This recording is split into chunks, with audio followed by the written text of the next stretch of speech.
നമസ്കാരം. K S ആറിന്റെ 22ാമത്തെ എപ്പിസോഡിലേക്ക് ഏവർക്കും സ്വാഗതം. ഇന്ന് മുതൽ പ്രീവിയസ് ക്വസ്റ്റ്യൻ പേപ്പേഴ്സ് ആണ്. നമ്മൾ കെ എസ് ആറിലെ റൂൾസും ബാക്കി കാര്യങ്ങളൊക്കെ തന്നെ അതിന്റെ തിയറി മുഴുവൻ പറഞ്ഞു കഴിഞ്ഞു. ക്വസ്റ്റ്യൻ പേപ്പർ ഡിസ്കസ് ചെയ്യുകയാണ് ലക്ഷ്യം. കുറച്ച് ക്വസ്റ്റ്യൻ പേപ്പർ ഇപ്പോഴും, ബാക്കിയുള്ള ക്വസ്റ്റ്യൻ പേപ്പേഴ്സ് നമുക്ക് എക്സാമിനോട് അടുപ്പിച്ചും നമ്മൾ അപ്ലോഡ് ചെയ്യുന്നതായിരിക്കും. അപ്പൊ നേരിട്ട് ക്വസ്റ്റ്യൻ പേപ്പറിലേക്ക് കടക്കാം.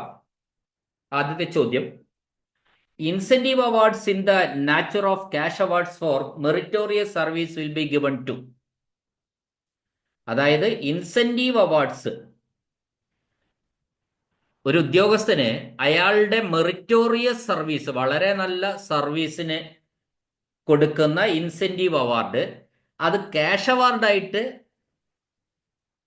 ആർക്ക് മാത്രമേ കൊടുക്കാൻ പറ്റൂ? നമുക്കറിയാം, ഇൻസെന്റീവ് ക്യാഷ് അവാർഡായിട്ട് കൊടുക്കാൻ ഗസറ്റഡ് ഓഫീസർക്ക് യാതൊരു കാരണവശാലും പാടില്ല എന്ന് KSR പറയുന്നുണ്ട്. അതുകൊണ്ട് നോൺ ഗസറ്റഡ് ഓഫീസേഴ്സ് ഓൺലി ആണ് ഇവിടെ answer. Okay, next question: the refixation of pay. അതായത് ക്വസ്റ്റ്യൻ ഞാൻ നേരിട്ട് ഒറ്റയടിക്കങ്ങ് പറയാം.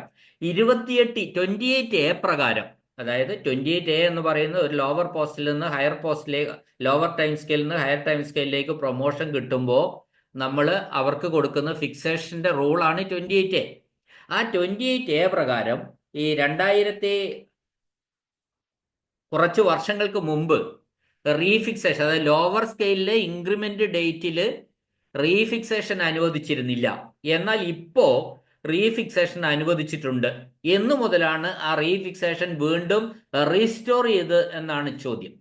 അത് 1/2/2016 അതായത് 2014 പേ റിവിഷന്റെ എല്ലാ മാറ്റങ്ങളും നിലവിൽ വന്നത് 1/2/2016. ആ 1/2/2016 28A ഫിക്സേഷനിലെ റീഫിക്സേഷൻ വീണ്ടും അനുവദിക്കപ്പെട്ടത്. അടുത്ത ചോദ്യം: An officer with headquarters at Kottayam is deputed for training to Thiruvananthapuram for a period of 30 days. The daily allowance admissible to him will be. അതായത് കോട്ടയത്ത് ജോലി ചെയ്യുന്ന ഹെഡ്ക്വാർട്ടേഴ്സ് ആയിട്ടുള്ള ഒരു ഉദ്യോഗസ്ഥനെ തിരുവനന്തപുരത്തേക്ക് 30 ദിവസത്തേക്ക് ട്രെയിനിങ്ങിന് അയച്ചു. അങ്ങനെയാണെങ്കിൽ അദ്ദേഹത്തിന് ഡെയിലി അലവൻസ് DA എങ്ങനെയായിരിക്കും കൊടുക്കുക എന്ന്. DA എന്ന് പറഞ്ഞാൽ നമ്മുടെ ദൈനംദിന ചെലവുകൾക്ക് കൊടുക്കുന്ന തുകയാണ് DA എന്ന് പറയുന്നത്. അതെങ്ങനെ കൊടുക്കും? അപ്പൊ അതിൽ ഒരു റൂൾ ഉണ്ട്. കോർപ്പറേഷനിലാണെങ്കിൽ 30 ദിവസം വരെ ഫുൾ DA കൊടുക്കുന്നതാണ്, അല്ലാത്തടത്ത് മാറ്റമുണ്ട്. അപ്പൊ തിരുവനന്തപുരത്തേക്കാന്ന് പ്രത്യേകമായിട്ട് പറഞ്ഞിട്ടുണ്ട്.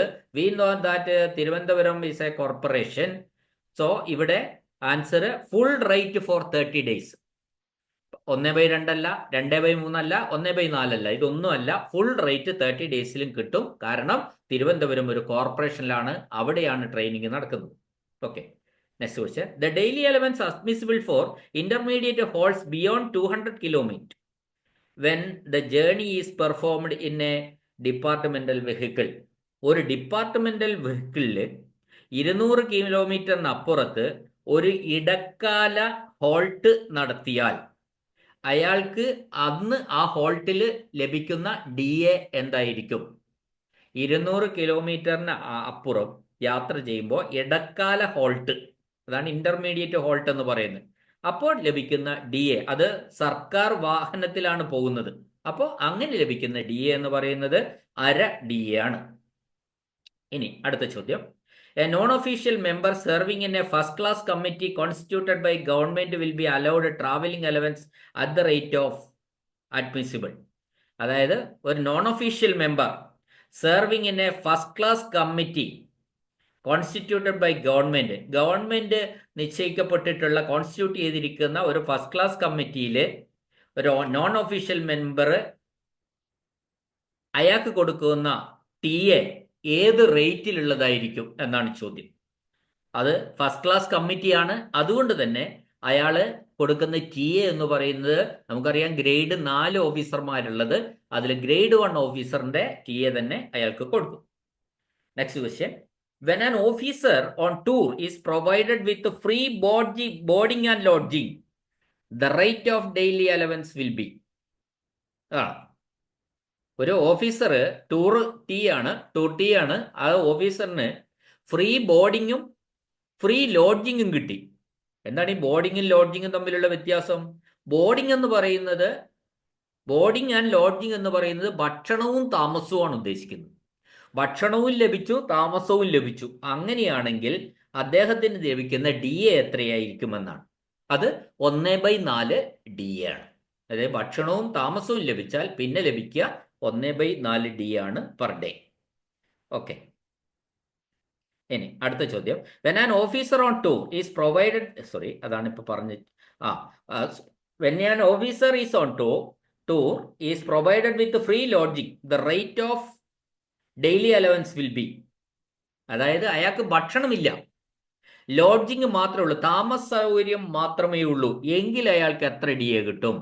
അത് 2/3 DA ആണ്. താമസവും ഭക്ഷണവും ഉണ്ടെങ്കിൽ 1/4 DA, താമസം മാത്രമേ ഉള്ളൂവെങ്കിൽ 2/3 DA. Okay.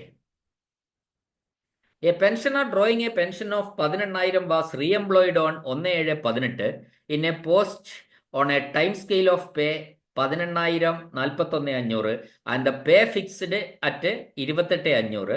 The pay of reemployed pensioner for the purpose of calculating travelling allowance will B.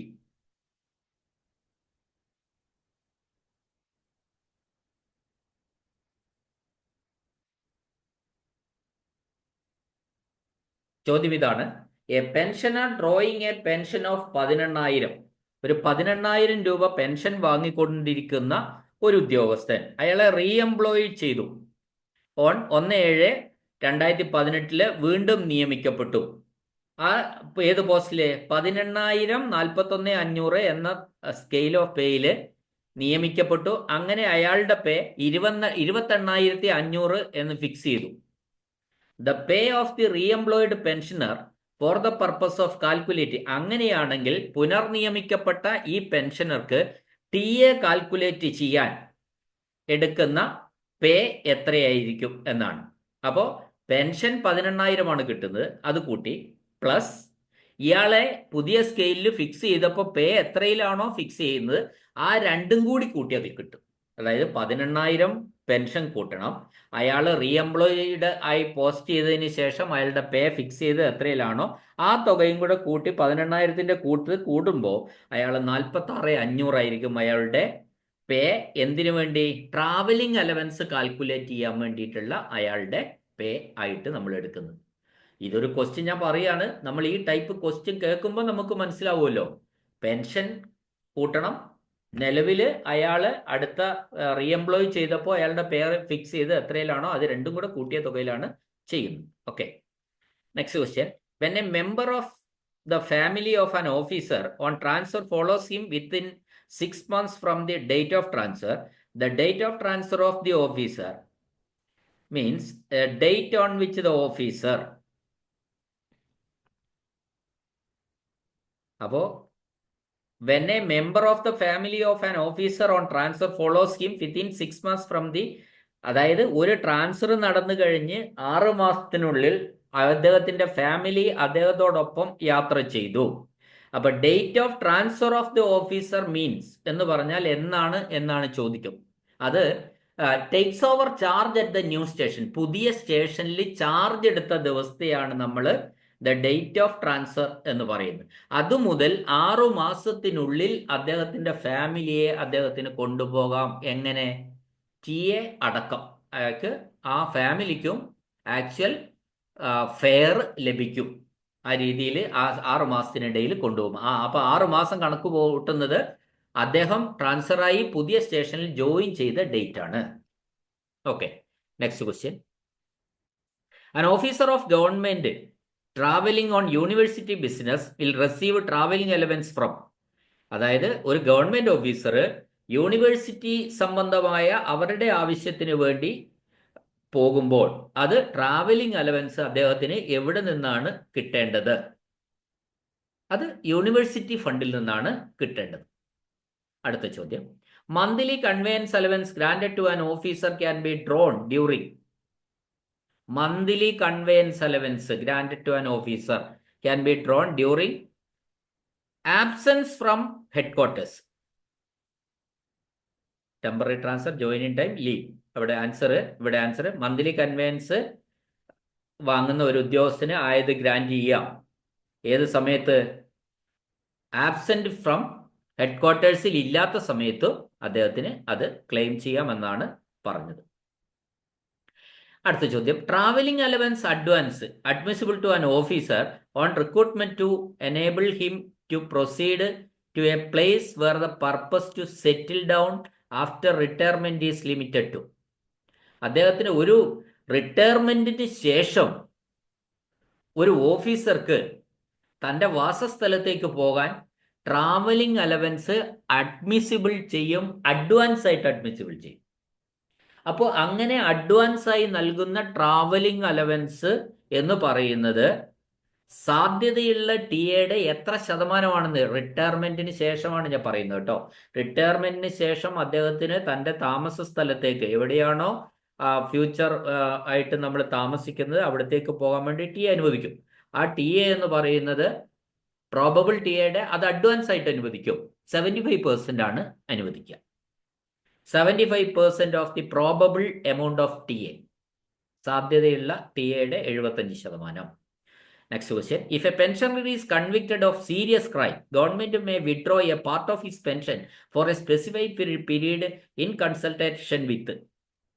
അതായത് if a pensioner is convicted of ഒരു സീരിയസ് ആയിട്ടുള്ള കുറ്റകൃത്യത്തിന് പെൻഷനറെ ശിക്ഷിച്ചു, അങ്ങനെയെങ്കിൽ ഗവൺമെന്റിന് അദ്ദേഹത്തിന്റെ പെൻഷൻ വിഡ്രോ ചെയ്യാം. പാർട്ട് ഓഫ് ദി പെൻഷൻ, ഒരു ഭാഗം, പെൻഷന്റെ ഒരു ഭാഗം വിഡ്രോ ചെയ്യാം. അങ്ങനെ വിഡ്രോ ചെയ്യാൻ ആരുമായി കൺസൾട്ട് ചെയ്യുമെന്നാണ് ചോദ്യം. അത് കൺസൾട്ട് ചെയ്യുന്നത് കേരള പബ്ലിക് സർവീസ് കമ്മീഷനുമായിട്ട് കൺസൾട്ട് ചെയ്യുക എന്നാണ് പറയുന്നത്.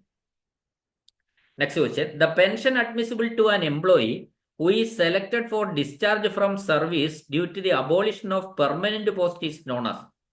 അതായത് ഒരു പെർമനന്റ് പോസ്റ്റ് ഇല്ലാതാകുന്നത് മൂലം ഒരാളെ ഡിസ്ചാർജ് ചെയ്തു.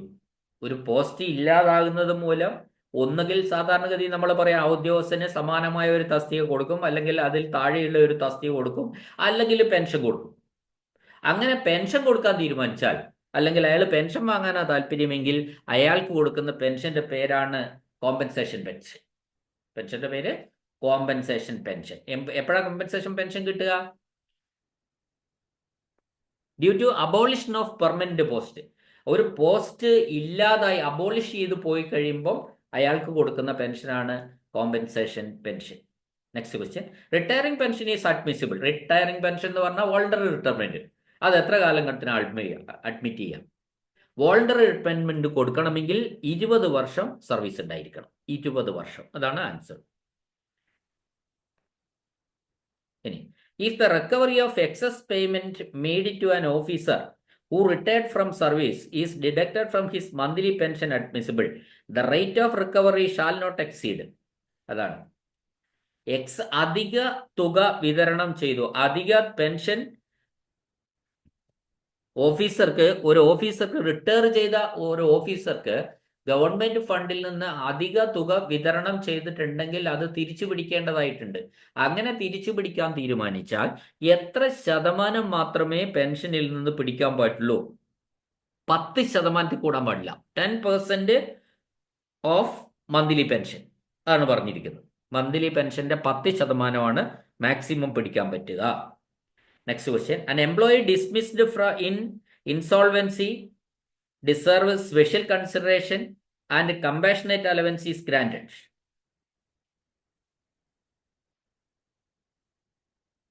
Allowance should not exceed. അങ്ങനെ അലവൻസ്, അതായത് ഒരു ജീവനക്കാരനെ ഡിസ്മിസ് ചെയ്തു. ആ ഡിസ്മിസ് ചെയ്താൽ ആ ഡിസ്മിസ് ചെയ്ത തീയതി പെൻഷൻ തീയതിയായി കണക്കാക്കി പെൻഷൻ കണക്കാക്കിയാൽ അദ്ദേഹത്തിന് അങ്ങനെ കണക്കാക്കുന്ന പെൻഷന്റെ ആ ദിവസം കണക്കാക്കുന്ന പെൻഷന്റെ 2/3 ഭാഗം പെൻഷനാണ് കൊടുക്കുക. പറഞ്ഞ് മനസ്സിലായിട്ടുണ്ടാവും. ഒരു എംപ്ലോയി, ഒരു ജീവനക്കാരൻ ഡിസ്മിസ് ചെയ്യപ്പെട്ടു, സർവീസിൽ നിന്ന് ഡിസ്മിസ് ചെയ്യപ്പെട്ടു. അപ്പോൾ അയാൾക്ക് ഒരു കമ്പാഷനേറ്റ് അലവൻസ് ഗ്രാന്റ് ചെയ്തു. അങ്ങനെ ഗ്രാന്റ് ചെയ്താൽ the allowance should not exceed. ഈ അലവൻസ് എന്ന് പറയുന്നത്, കമ്പാഷനേറ്റ് അലവൻസ് എന്ന് പറയുന്നത് ഈ ഡിസ്മിസ് ചെയ്ത തീയതി അദ്ദേഹം പെൻഷൻ പറ്റിയതായിട്ട് കണക്കാക്കുക. അങ്ങനെ പെൻഷൻ പറ്റിയിരുന്നുവെങ്കിൽ അയാൾക്ക് എത്ര പെൻഷൻ കിട്ടുമായിരുന്നുവോ അതിന്റെ 2/3 ഭാഗമാണ് കമ്പാഷനേറ്റ് അലവൻസ് ആയിട്ട് കൊടുക്കുക. Okay, next question. The minimum qualifying service under government required for an employee for counting his bar service as qualifying service for superannuation pension is. The minimum qualifying service under government required for an employee for counting his bar service as qualifying service for superannuation pension.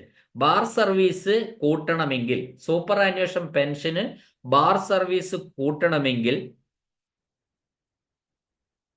അദ്ദേഹത്തിന് എത്ര qualifying service minimum ഉണ്ടായിരിക്കണമെന്നാണ്.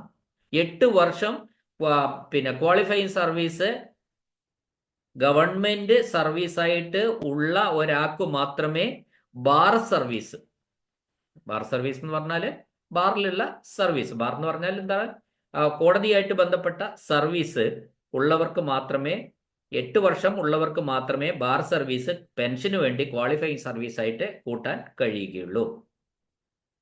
Next question. Service rendered by an employee till he has completed 18 years of age will qualify for. അതായത് 18 വയസ്സിന് മുമ്പിലുള്ള സർവീസിനാണ് നമ്മൾ boy service എന്ന് പറയുന്നത്. അങ്ങനെ boy service ഒരു കാര്യത്തിന് കൂട്ടും. അത് എന്തിനാണെന്നാണ് ചോദ്യത്. അത് കോമ്പൻസേഷൻ ഗ്രാറ്റുവിറ്റിക്കാണ്. കോമ്പൻസേഷൻ ഗ്രാറ്റുവിറ്റി എന്ന് പറഞ്ഞത് ആർക്കാണ് കൊടുക്കുന്നതാണ്? ഒരു തസ്തിക നിർത്തലാക്കിയത് മൂലം ഒരു ഉദ്യോഗസ്ഥന് കൊടുക്കുന്ന ഗ്രാറ്റുവിറ്റിയാണ് കോമ്പൻസേഷൻ ഗ്രാറ്റുവിറ്റി എന്ന് പറയുന്നത്. അത് കോമ്പൻസേഷൻ ഗ്രാറ്റുവിറ്റിക്കാണ് ഈ ബോയ് സർവീസ് കൂട്ടുക. ബോയ് സർവീസ് എന്ന് പറഞ്ഞാൽ 18 വർഷത്തിന് മുമ്പുണ്ടായിരുന്ന കാലത്തെ സർവീസാണ് boy service. Okay, The family of an The family of an employee who died while in service after completing 5 years of qualifying service is eligible for DCRG equal to. അതായത് 5 വർഷം പൂർത്തിയാക്കിയതിനു ശേഷം ഒരു ജീവനക്കാരൻ മരണപ്പെട്ടു. 5 വർഷം പൂർത്തിയാക്കിയതിനു ശേഷം എങ്കിൽ അയാൾക്ക് എത്രയായിരിക്കും DCRG കിട്ടുക എന്നാണ് ചോദ്യം. അത് DCRG എന്ന് പറയുന്നത് അവസാന മാസത്തിന്റെ, അയാള് മരണസമയത്തുള്ള ശമ്പളത്തിന്റെ P+DAയുടെ 12 ഇരട്ടി കൊടുക്കും. ഓർമ്മിച്ചു വെക്കുക കേട്ടോ, വളരെ ഇമ്പോർട്ടൻറ്റ് ക്വസ്റ്റ്യൻ ആണ്. 5 വർഷം സർവീസ് ഉണ്ടായിരിക്കെ മരണപ്പെട്ട ഒരു ഉദ്യോഗസ്ഥന് കൊടുക്കുന്ന DCRG എന്ന് പറയുന്നത് അത് അവസാന എമോലുമെന്റ്സിന്റെ 12 ഇരട്ടിയാണ്. അതായത് P+DAയുടെ 12 ഇരട്ടി. ഓക്കെ, അടുത്ത ചോദ്യം. Higher rate of family pension payable in the case of an employee dies while in service shall not exceed. അതായത് ഒരു എംപ്ലോയി സർവീസിലിരിക്കെ മരണപ്പെട്ടാൽ അയാൾക്ക് കൊടുക്കുന്ന പെൻഷൻ എന്ന് പറയുന്നത് അത് ഹയർ റേറ്റിലുള്ളതായിരിക്കും. സർവീസ് കഴിഞ്ഞിട്ട് മരണപ്പെട്ടാലും, അതായത് 7 വർഷത്തിനിടെ മരണപ്പെട്ടാലും ഇത് തന്നെയാണ്. 63 വയസ്സ് വരെ അവർക്ക് ഹയർ റേറ്റിലുള്ള പെൻഷൻ കൊടുക്കും. ഈ ഹയർ റേറ്റിലുള്ള പെൻഷൻ എത്രയിൽ കൂടാൻ പാടില്ല എന്നാണ് പറയുന്നതെന്നാണ് ചോദ്യം. അത് ബേസിക് പേയുടെ 50% കൂടാൻ പാടില്ല. അയാള് സർവീസിലിരിക്കെ മരണപ്പെട്ട ആൾക്ക് ഒരു ബേസിക് പേ ഉണ്ടാവില്ല, എന്തായാലും പെൻഷനർക്കല്ല. സർവീസിലിരിക്കെ മരണപ്പെട്ട ആളുടെ അന്നേരത്തെ ബേസിക് പേയുടെ 50% കൂടാൻ പാടില്ല എന്ത്? ഈ ഹയർ റേറ്റിൽ കൊടുക്കുന്ന പെൻഷൻ. Next question.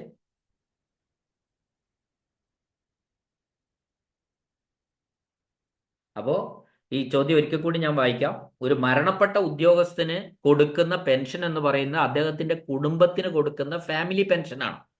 ആ ഫാമിലി പെൻഷൻ എന്ന് പറയുന്നത് സാധാരണ റേറ്റ് എന്ന് പറയുന്നത് 30% of the last basic pay. അവസാന ബേസിക് പേയുടെ 30% സാധാരണ കൊടുക്കുന്ന ഫാമിലി പെൻഷൻ. അതിൻ്റെ ഒരു കണ്ടീഷൻ കൂടിയുണ്ട്. ആ 30% അയാൾക്ക് പിന്നെ കിട്ടിക്കൊണ്ടിരിക്കുന്ന അതാണ് നോർമൽ കേസിലുള്ള ഫാമിലി പെൻഷൻ എന്ന് പറയും. എന്നാൽ സർവീസിൽ ഇരിക്കെ മരണപ്പെട്ട ഒരാൾക്ക് നമ്മൾ ഹയർ റേറ്റിലുള്ള ഈ 30% അല്ല, ഹയർ റേറ്റിലുള്ള പെൻഷൻ, ഫാമിലി പെൻഷൻ കൊടുക്കും. അത് എത്രയിൽ കൂടാൻ പാടില്ല എന്ന ചോദ്യം. അത് 50% കൂടാൻ പാടില്ല. എപ്പോഴത്തെ ലാസ്റ്റ് ബേസിക് പേയുടെ 50% കൂടാൻ പാടില്ല. Next question. Pension ceases to be payable if it remains undrawn for more than 3 വർഷം തുടർച്ചയായി പെൻഷൻ വാങ്ങിയില്ലെങ്കിൽ അത് തടഞ്ഞു വെക്കാവുന്നതാണ് എന്നാണ് പറയുന്നത്. അപ്പോൾ പെൻഷൻ തുടർച്ചയായി 3 വർഷം വാങ്ങി, അപ്പോൾ എത്ര വർഷത്തേക്ക് വാങ്ങിയില്ലെങ്കിൽ എന്നാണ് ചോദ്യം. 3 വർഷം വാങ്ങിയില്ലെങ്കിൽ അത് തടഞ്ഞു വെക്കാവുന്നതാണ്. Next question. Medical examination is not required for commutation of pension in the case of superannuation pension if the application for commutation is made within. അതായത് നമ്മൾ റിട്ടയർ ചെയ്യുന്ന സമയത്ത് കമ്മ്യൂട്ടേഷന്, പെൻഷൻ കമ്മ്യൂട്ടേഷന് അപേക്ഷ കൊടുത്തില്ല, എന്നാൽ അതിനുശേഷം അദ്ദേഹം ഓഫീസർ വിചാരിക്കുകയാണ് ഞാൻ കമ്മ്യൂട്ടേഷന് കൊടുത്തേക്കാം. അങ്ങനെ ആ അപേക്ഷ കൊടുത്താൽ മെഡിക്കൽ സർട്ടിഫിക്കറ്റ് വേണം. 1 വർഷത്തിന് ശേഷമാണെങ്കിൽ മെഡിക്കൽ സർട്ടിഫിക്കറ്റ് വേണം. അപ്പോൾ 1 year from the date of retirement ആണ് കൊടുക്കുന്നതെങ്കിൽ medical examination is not required for commutation of pension. ആ റിട്ടയർമെന്റ് കഴിഞ്ഞ് 1 വർഷത്തിനകമാണ് കൊടുക്കുന്നതെങ്കിൽ, കമ്മ്യൂട്ടേഷനുള്ള അപേക്ഷ കൊടുക്കുന്നതെങ്കിൽ, സാധാരണഗതിയിൽ എല്ലാവരും പെൻഷൻ ആകുമ്പോൾ തന്നെ കമ്മ്യൂട്ടേഷൻ അപേക്ഷ കൊടുക്കും, പെൻഷൻ കൊടുക്കുന്ന അപേക്ഷയുടെ ഒപ്പം തന്നെ അത് കൊടുക്കും. എന്നാൽ ഒരു ഉദ്യോഗസ്ഥൻ അന്ന് കൊടുത്തില്ല, പിന്നീട് അയാൾ കൊടുക്കുകയാണ്. ആ കൊടുക്കുമ്പോൾ മെഡിക്കൽ സർട്ടിഫിക്കറ്റ് ആവശ്യമുണ്ട്. എത്ര കാലം വരെയാണെങ്കിൽ മെഡിക്കൽ സർട്ടിഫിക്കറ്റ് വേണ്ടെന്നാ ചോദ്യം. 1 വർഷത്തിനിടയിൽ വീണ്ടും അപേക്ഷ കൊടുത്താൽ മെഡിക്കൽ സർട്ടിഫിക്കറ്റ് കൊടുക്കണ്ട. Next question. The appointing authority may require a government employee to retire in the public interest at any time after the employee has completed. Okay, അതായത് ഒരു നിയമനാധികാരിക്ക്, ഏതൊരു തസ്തികയിലെയും നിയമനാധികാരിക്ക് പൊതു താല്പര്യാർത്ഥം ഒരു ഉദ്യോഗസ്ഥനോട് റിട്ടയർ ചെയ്യാൻ ആവശ്യപ്പെടാം. നിർബന്ധിത റിട്ടയർമെന്റ് ആവശ്യപ്പെടാം. അത് ആവശ്യപ്പെടണമെങ്കിൽ ആ ഉദ്യോഗസ്ഥന് പൊതു താല്പര്യത്തിന്റെ പേരിലാണ് കേട്ടോ, ആ ഉദ്യോഗസ്ഥന് എത്ര വർഷം സർവീസ് ഉണ്ടായിരിക്കണം? 30 വർഷം സർവീസ് ഉണ്ടായിരിക്കണം. 30 വർഷം സർവീസ് ഉള്ള ഒരു ഉദ്യോഗസ്ഥനോട് പിരിഞ്ഞു പോകാൻ, കമ്പൽസറി റിട്ടയർ ചെയ്യാൻ നിയമനാധികാരിക്ക് ആവശ്യപ്പെടാം എന്നാണ് പറയുന്നത്. Next question. When an employee is allowed to retire from service while on leave not due, the retirement will become effective from. ഒരു ലീവ് നോട്ട് ഡ്യൂവിൽ നിൽക്കുന്ന സമയത്ത് ഒരു ഉദ്യോഗസ്ഥൻ റിട്ടയർ ചെയ്യാൻ തീരുമാനിച്ചാൽ എന്നായിരിക്കും അയാളുടെ റിട്ടയർമെന്റ്? ലീവ് നോട്ട് ഡ്യൂ എന്ന് പറയുന്നത് എന്താ? ലീവ് ഇല്ലാത്ത സാഹചര്യത്തിൽ ഭാവിയിൽ ഉണ്ടായേക്കാവുന്ന ലീവുകളിൽ നിന്ന് തട്ടിക്കിഴിക്കാം എന്ന ലക്ഷ്യത്തോടു കൂടി ലീവ് എടുക്കുകയാണ്. നിലവിൽ ക്രെഡിറ്റിൽ ഒരു ലീവും ഇല്ല. അങ്ങനെ ഒരു ഉദ്യോഗസ്ഥൻ, അങ്ങനെ ഒരു ലീവ് നോട്ട് ഡ്യൂ എടുത്ത ഉദ്യോഗസ്ഥൻ റിട്ടയർ ചെയ്യണമെന്ന് ആഗ്രഹിച്ചാൽ, റിട്ടയർ ചെയ്യാൻ തീരുമാനിച്ചാൽ, അയാൾ എന്ന് റിട്ടയർ ചെയ്തിട്ടുണ്ടാവും? അയാൾ ലീവ് നോട്ട് ഡ്യൂ തുടങ്ങിയ ദിവസം അയാളുടെ റിട്ടയർമെന്റ് ഡേറ്റ് ആയിരിക്കും.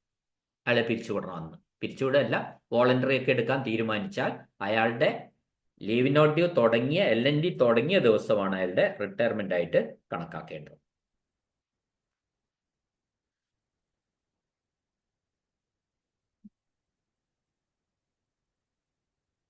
അടുത്ത ചോദ്യം. An officer having qualifying service for 30 years.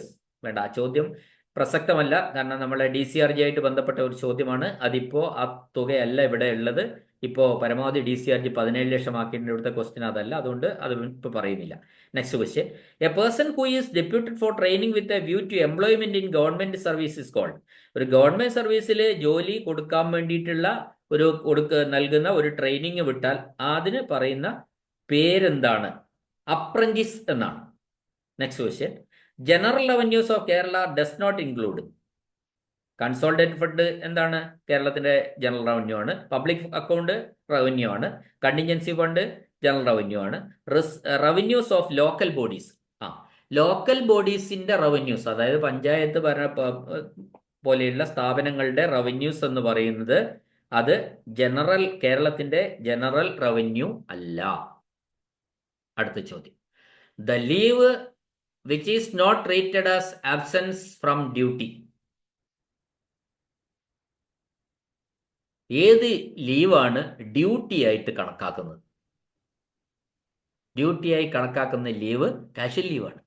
Casual leave ഒരു ലീവല്ല, അതൊരു ഡ്യൂട്ടിയാണ്. Okay. The maximum period of compensation leave that can be taken by a government servant in a calendar year. ഒരു ഗവൺമെന്റ് സർവന്റിന് എടുക്കാവുന്ന പരമാവധി കോമ്പൻസേഷൻ ലീവ് ഒരു വർഷം. കോമ്പൻസേഷൻ ലീവ് എന്ന് പറഞ്ഞാൽ എന്താണ്? അയാള് ലീവ് ദിവസങ്ങളിൽ ഓഫീസുകളിൽ ജോലി ചെയ്തിട്ടുണ്ടെങ്കിൽ അത്തരക്കാർക്ക് മറ്റൊരു ദിവസം ഓഫ് എടുക്കാം. ആ ഓഫ് എടുക്കുന്ന ആ ലീവിനാണ് കോമ്പൻസേഷൻ ലീവ് എന്ന് പറയുന്നത്. അത് പരമാവധി 15 ദിവസമേ ഒരു വർഷം എടുക്കാം. കാഷ്വൽ ലീവും അങ്ങനെ തന്നെയാണ്. 20 ദിവസം വരെ കാഷ്വൽ ലീവ് ഒരു ക്ലർക്ക് NGO ആണെങ്കിൽ 20 ദിവസമാണ് കാഷ്വൽ ലീവ് ഒരു വർഷം എടുക്കാൻ പറ്റുന്നത്. ഇവിടെ 15 ദിവസമാണ് അവർക്ക് എടുക്കാൻ പറ്റുന്ന കോമ്പൻസേഷൻ ലീവ് എന്ന് പറയുന്നു. Next question. The period of over style of joining time is regularised by granting. അതായത് ഒരു ഉദ്യോഗസ്ഥൻ ട്രാൻസ്ഫറായി അല്ലെങ്കിൽ പ്രൊമോഷനായി, ആ സമയത്ത് അയാൾക്ക് ജോയിനിങ് ടൈം എടുക്കാം. 7 ദിവസം അയാൾക്ക്, ഒരു ദിവസം 6 ദിവസം പ്രിപ്പറേഷനും 1 ദിവസം അല്ലെ 2 ദിവസം ജേണിക്കുമുള്ള സമയം ജോയിനിങ് ടൈമായിട്ട് എടുക്കാം. അങ്ങനെ ഒരു ഉദ്യോഗസ്ഥൻ എടുക്കുമ്പോൾ അയാൾക്ക് ഈ പറഞ്ഞ ദിവസം പോയി ജോയിൻ ചെയ്യാൻ പറ്റിയില്ല. 8 ദിവസത്തിന് പകരം അല്ലെ 7 ദിവസത്തിന് പകരം അയാൾ 14 ദിവസം കഴിഞ്ഞിട്ടാണ് പോയി ജോയിൻ ചെയ്തത്. കാരണം അയാൾക്ക് ഒരു അസൗകര്യം പെട്ടെന്ന് വന്നു. അപ്പോൾ അത്തരം സാഹചര്യത്തിനാണ് over style of joining time എന്ന് പറയുന്നത്. അങ്ങനെ over style of joining time ഉണ്ടെങ്കിൽ ഈ 7 ദിവസം ജോയിനിങ് ടൈമെങ്കിൽ അതിന് ശേഷമുള്ള 14ലേക്കുള്ള 7 ദിവസം ഏതെങ്കിലും എന്തായി ട്രീറ്റ് ചെയ്യണം? എലിജിബിൾ ലീവായിട്ട് ട്രീറ്റ് ചെയ്യണമെന്നാണ് റൂള്. അത്തരത്തിൽ എലിജിബിൾ ലീവ് എപ്പോൾ എടുത്തിരിക്കണം? റിലീവ് ചെയ്താൽ ഉടൻ എലിജിബിൾ ലീവും അതിനുശേഷം ജോയിനിങ് ടൈമും ആയിരിക്കണം. അങ്ങനെയാണ് കൃത്യമായിട്ട് KSRE പറയുന്ന ഒരു കാര്യം. ഈ over style of joining time വന്നു കഴിഞ്ഞാൽ നമുക്ക് ജോയിനിങ് ടൈം ഒരു 7 ദിവസം ഉണ്ടാവും. ഞാനിപ്പോൾ ഒരു ഉദാഹരണം പറഞ്ഞ 14 ദിവസമാണല്ലോ. പിന്നെ ഒരു 7 ദിവസം ജോയിൻ ചെയ്യാൻ പറ്റാത്ത ഒരു 7 ദിവസം ഉണ്ടാവും. അപ്പോൾ ആ 7 ദിവസം നമ്മൾ എലിജിബിൾ ലീവ് കൊടുക്കണം. എന്തെങ്കിലും നമ്മുടെ ക്രെഡിറ്റിലുള്ള എലിജിബിൾ ലീവ് കൊടുക്കണം. അത് കൊടുക്കുമ്പോൾ നമ്മൾ ആ സ്ഥാപനത്തിൽ നിന്ന് വിടുതൽ ചെയ്ത ആ ദിവസം മുതൽ 7 ദിവസമാണ് എന്ത് കൊടുക്കേണ്ടത്? ലീവ് കൊടുക്കേണ്ടത്. അതിനുശേഷമുള്ള 7 ദിവസം ജോയിനിങ് ടൈമായിട്ടും കണക്കാക്കണം. Okay. The maximum period normally allowed to an officer to remain on deputation to foreign service. Foreign സർവീസിൽ പരമാവധി എത്ര കാലത്തേക്ക് ഡെപ്യൂട്ടേഷനിൽ പോകാം? അറ്റ് എ സ്ട്രെച്ച് 5 വർഷമാണ് പാടുള്ളൂ. ഒരു തവണത്തെ നമുക്ക് പറയാൻ പറ്റൂ. 5 വർഷമാണ്. Next question. When an officer is transferred to foreign service, the payment of joining time pay will be the liability of. അതായത് നമ്മൾ ഒരു അന്യത്ര സേവനത്തിലേക്ക് പോയി, ഗവൺമെന്റ് നിയന്ത്രണത്തിൽ തന്നെയുള്ള വേറൊരു ഗവൺമെന്റിൽ നിന്ന്, റവന്യൂവിൽ നിന്നല്ലാതെ പണം കൊടുക്കുന്ന, ശമ്പളം വിതരണം ചെയ്യുന്ന ഒരു ഉദ്യോഗസ്ഥന്റെ കീഴിലേക്ക് നമ്മുടെ ജോലി മാറി ഒരു ഫോറിൻ സർവീസിലേക്ക് മാറിയാൽ ആ ജോയിനിങ് ടൈമിൽ നമ്മൾ കൊടുക്കുന്ന ഒരു പേ ഉണ്ട്. അതിന് ട്രാൻസിറ്റ് പേ എന്നാണല്ലോ നമ്മൾ പറയുക. ആ ട്രാൻസിറ്റ് പേ കൊടുക്കേണ്ട ലയബിലിറ്റി ആർക്കാണ്? ഉത്തരവാദിത്തം ആർക്കാണ്? ആ പോകുന്ന ഓഫീസിലെ എംപ്ലോയർക്കാണ്, ജോലി കൊടുക്കുന്ന, അതായത് ഫോറിൻ എംപ്ലോയർക്കാണ്. Next question. The strength of a service or part of a service sanctioned as a separate unities. ഒരു സെപ്പറേറ്റ് യൂണിറ്റിലുള്ള ഒരു സ്ട്രെങ്ത് ഓഫ് സർവീസിന് പറയുന്ന പേരാണ് കേഡർ എന്നാണ്. ആൻസർ കേഡർ എന്നാണ് പറയുക. Next question. A post carrying a definite rate of pay sanctioned without limit of time. ഒരു കൃത്യമായ ലിമിറ്റ് ഓഫ് ടൈം പറഞ്ഞിട്ടില്ല എങ്കിൽ അവർക്ക് ഒരു ഡെഫിനിറ്റ് റേറ്റ് ഓഫ് പേയും പറഞ്ഞിട്ടുണ്ട്, എന്നാൽ കാലഘട്ടം എത്രത്തോളം ഉണ്ട് എന്ന് പറഞ്ഞില്ല. പറഞ്ഞിരുന്നുവെങ്കിൽ അതിന് നമുക്ക് ടെമ്പററി പോസ്റ്റ് എന്നാ പറയാൻ പറ്റുക. കാലഘട്ടം പറയാത്തത് കൊണ്ട് ഇതിന് നമ്മൾ പെർമനന്റ് പോസ്റ്റ് എന്ന് പറയാം. A post carrying a definite rate of pay sanctioned without limit of time. Okay.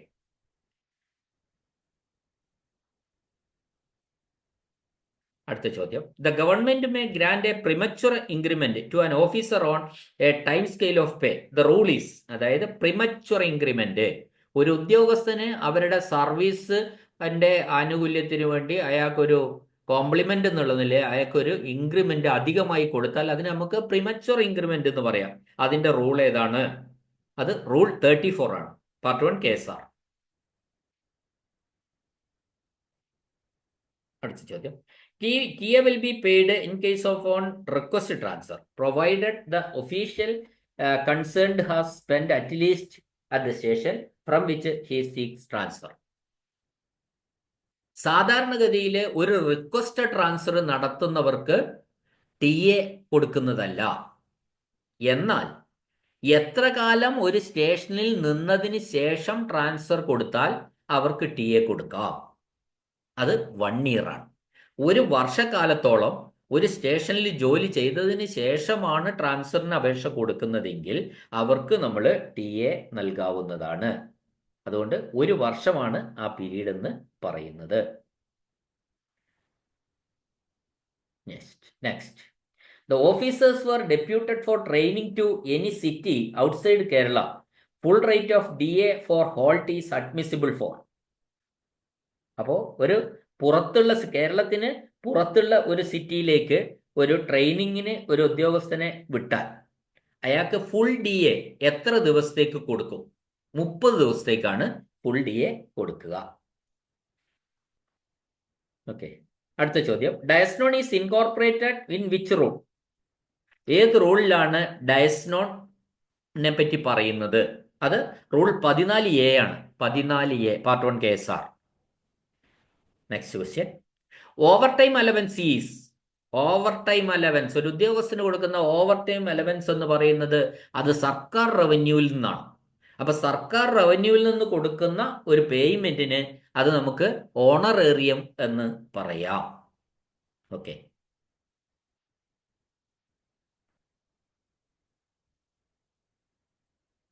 അപ്പോൾ നമ്മൾ ഈ എപ്പിസോഡ് ഇവിടെ നമുക്ക് അവസാനിപ്പിക്കാം.